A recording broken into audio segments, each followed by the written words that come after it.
This is going to be a little different kind of a session in that because anytime you get in or around continuing education, especially for dealers, there's a lot of compliance. Would you agree? Have you guys heard some of the things? Listen, you don't want to do this, right? So anytime you're learning, and we're all learning. We're all in continuing education. We're all still learning. Hopefully none of us feel like, hey, I've arrived.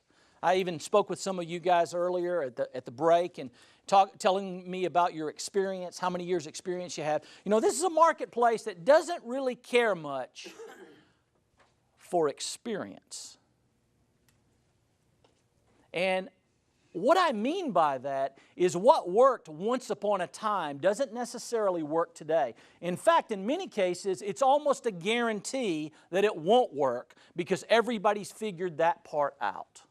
So here we are finding ourselves in one of the most sophisticated marketplaces the world has ever known, where a lot of the things that worked once upon a time, a lot of the resources that were available once upon a time don't work anymore, right? Or we find changing conditions in the marketplace. So ladies and gentlemen, what I'm going to share with you over the next little while is how do we capitalize on those changing conditions? Because the conditions are the same for all of us. So the real question is not what's happening out there, but what's happening in here, right? For all of you. And that's what we're going to focus on in this next session. This is what I would call kind of a mastermind session, because we got a lot of mastermind individuals in this room. First of all, hats off to all of you for continuing your education. You say, well, listen, man, I don't know if you've heard, but it's mandatory. I mean, that's why I'm here, because I got to be here. And I don't mean that. I mean the fact that you've decided no matter what, you're going to get better, because that's cool.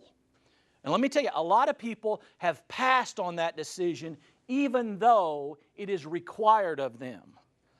So I want you to imagine for just a second that there might be a dealer out there or some other professional. See, this is not unique to the dealer industry. Insurance brokers, people in the financial and other professional services, real estate brokers, they all have continuing education. In fact, that's what dealers said they wanted once upon a time. Man, I want to be treated like a professional. Well, congratulations. And now they don't want it anymore. Like, I've about had it with all that education stuff. Don't worry. If that's your attitude, pretty soon you won't have to deal with it anymore. Because as we sit here, another business, another dealership is closing the doors today. Because, folks, that kind of attitude in a changing marketplace is almost an insurance policy that you lose. So congratulations to all of you for being here and being focused on winning. And that's really what I want to talk to you about over the next little while is how do we win in this marketplace? And really this is just kind of as I said, kind of a mastermind session, a little coaching session. I know many of you have seen me speak before, and I've usually got the big screen and all the slides and everything like that. And Greg had said to me earlier, you're going to get us going, you know. And yeah, I do want to get you going, but I want us to just talk about some things that are really important in a marketplace right now. And the first one is really how I'm dressed.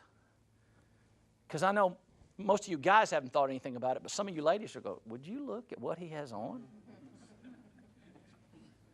I mean, he's got a tux jacket on. How do you like that? Do you like that? I mean, you know, I don't get to dress up as often as I'd like sometimes.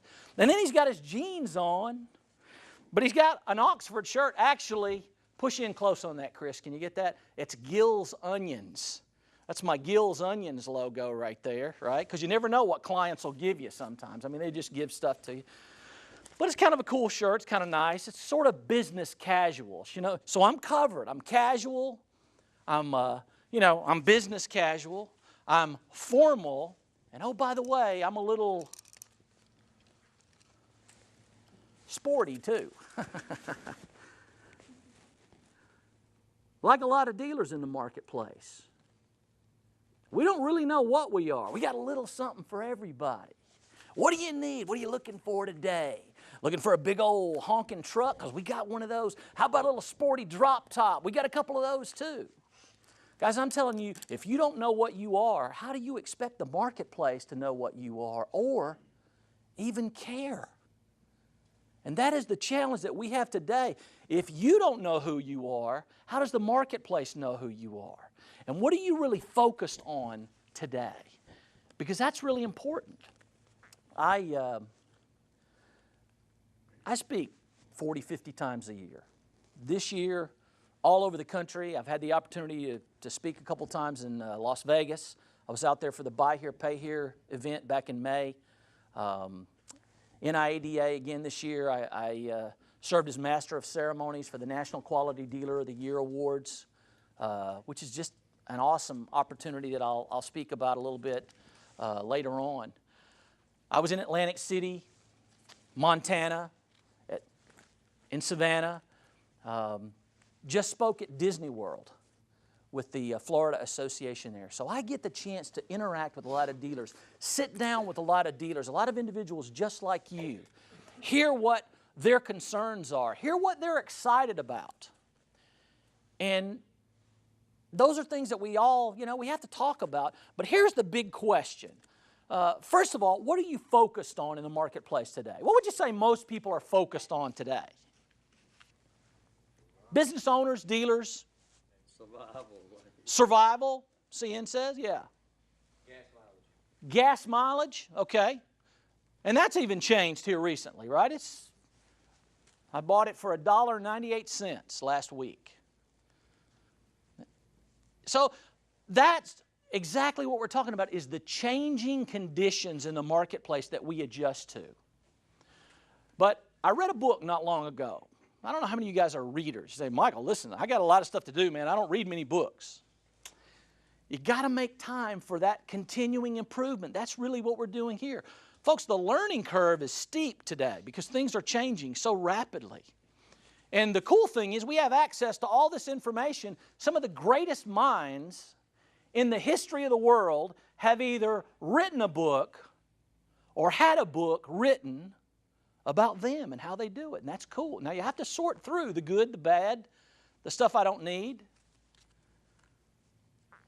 But I was reading not long ago a book called Change the Way You See Everything.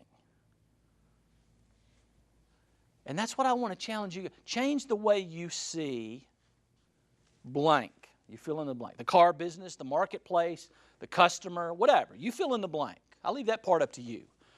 But in changing the way you see this marketplace, here's what the author said in that book. 90% of the people, most people, are focused on two things. What's worst and what's happened. And when I read that, I kind of nodded to myself. Some of you were nodding. You agree, right? What's worst, what's terrible that's going on right now, and what's happened? Now, what can we do about what's happened? Because it's happened to all of us, really. And I hear so many reports and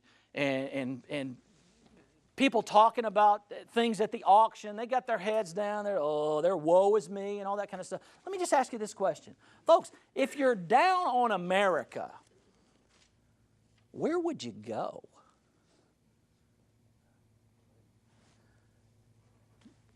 I mean, it's not like, man, everything would be okay if I could just get to Poland.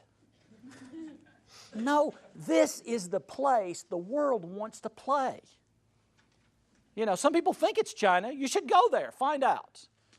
Is there a market there? Absolutely. The quality of life is a little different in China. So you get to choose. That's the cool thing. As captains of enterprise, you and I get to choose. Where do you want to be? What marketplace do you want to play in? Whether that's in the Carolinas or in other markets around the country, but everybody's pretty much dealing with a set of circumstances that affects their business either positively or negatively based on how they respond to them. My next question, does your attitude matter when it comes to profits? Yes? Yeah. I mean, I'm just a student like you guys. Listen, I don't have it all figured out. I'm not a guru or a know-it-all. You know, I got some cool titles today, but I really have those titles because of people like you. Mr. Mastermind. I get the opportunity to interview dealers and have for several years. Because of the position that I've been in as Master of Ceremonies at the national events every year, I've interviewed over 200 of the top dealers and industry leaders in the last 6 years. Would you suppose any of those individuals might have a great idea? Yeah. And every time I would leave those sessions where I get a chance to sit with dealers, just like yourself, these are individuals that their peers have said, we want you to represent our state as a quality dealer in the show at National. Every time I leave those interviews, I think to myself, wow, man, I wish there were a way that dealers and business owners all over the country could hear what I get to hear. How cool that would be. And so we actually, after a while, kind of created an opportunity or a delivery mechanism to be able to do that with a national coaching program and a dealer mastermind program where really I'm just the guy in the chair asking the questions, and these, what I call car stars from all over the country, just talk about their ideas and information. I get to see their attitudes. Man, they're fearless. Oh, they have the same kind of concerns that you and I have, but they're in attack mode in this marketplace. One of the most powerful interviews I just did this past week with Ken Shilson. Any buy here, pay here dealers in the room? Okay, several. Some of you guys may know Ken is with the National Alliance for Buy Here, Pay Here dealers. And a lot of dealers came to that conference in Las Vegas very apprehensive. Many dealers didn't come to that conference. Why would you not go to a conference like that, especially if it involves your business, your specific part of the industry? What are some of the reasons that individuals would give? I can't go to a convention or a conference. Why not? Don't have the time. Too long, can't be away from my business, too busy, all those kind of things. But what Ken shared about what was said by the leaders in the industry, I'm talking about the automotive industry, not just strictly buy here, pay here, is that there is unprecedented opportunity in the marketplace. Now, how you respond to that, what your attitude is about that, is going to determine what you do with that information. But here's what they said. They went on to say, this is a contracting market. How many of you guys would agree with that? And when I say contracting market, I mean opportunities to buy vehicles at dealerships, dealers going away, dealerships closing their doors. A contracting market, not a contracting marketplace. And really not even when it comes to customers, because the very next thing they talked about is the influx of customers in this marketplace. Now, they were specifically talking about buy here, pay here, but if you guys have read in the last week or so, I've seen a couple of reports where major minds, master minds in and around the industry say, because sales were off this year and people were apprehensive in some cases about buying their next vehicle, they expect next year to be a boom year in the automobile business. Because people aren't going to wait and put off that decision for 2 years. A couple of reasons. Number one, they won't. And number two, they can't. Right? Because sometimes you got no choice. You're buying a new car or a next car this week. The question is where? And there are more options for that. So that was pretty interesting to hear their assessment of what happened in that conference and coming out of that conference. And so the real encouragement to dealers is, if I can figure out a way to improve me, to improve my business, to identify who my customer is and what my options are, is it possible that there is unprecedented opportunity in the marketplace. So that's the majority. The majority are focused on two things. What are they? What's worst and what's happened. Carrie? Right. So how many of you guys want to be in the majority? Just think about that for a second. Here's one of my favorite quotes from Tom Sawyer. Mr. Tom Sawyer, right? Samuel Clemens, Mark Twain, the author. Mark Twain said this: whenever you find yourself on the side of the majority, it's time to pause and reflect. What I think he meant was it's time to change sides. So what you have to ask is, which side are you on? The majority? Or are you in that minority? Are you that percentage of individual that looks at things differently and asks, how do I capitalize on this opportunity? So we said most people are focused on those two things: what's worst and what's happened, the majority. So then there's that smaller percentage. Now in sales we might call that 80-20. I actually believe the percentages are a little more skewed than that. I'm going to say it's 90-10 today. But in that 10%, the author went on to say, guess what that 10% is focused on? Two things. What's best? Right. Because just by that decision alone, you've separated yourself from the 90% to the 10%. Focused on what's best and what's next. Man, how cool is that? Does your attitude matter when it comes to profits? The marketplace says absolutely. So here's my challenge to you. Let's change our focus. Let's focus on what's best about your business right now. And I've had people say, well, man, that would be hard for me to find what's best right now. Everything is a mess. Kind of like how you're dressed. You know, it's all messed up. I don't really know what I am. I don't know who my customer is. Man, then what you need to do is leave the business for a couple of days and decide. Those are the same kind of people who don't attend conferences. They don't go to conventions. They don't go to learning opportunities. Oh, they'll go sit in the back of a class to check off, I took my continuing education. But you still don't know who you are or how to capitalize on the marketplace. Man, it's time to pause and reflect. It's time to separate yourself and really think about, who am I? And when I say that, yeah, maybe you personally, but your business. Who do you want your business to be? Who do you want your customer to be? Because that might be different. I just had a member of our local mastermind here in Charlotte, and I have groups, you know, nationally, and I have different businesses locally that I work with. And again, I get to sit in the chair. Everybody gets around, talks about ideas, talks about implementing those ideas. And he felt like it was time to reinvent who his customers were. So he moved to the luxury market.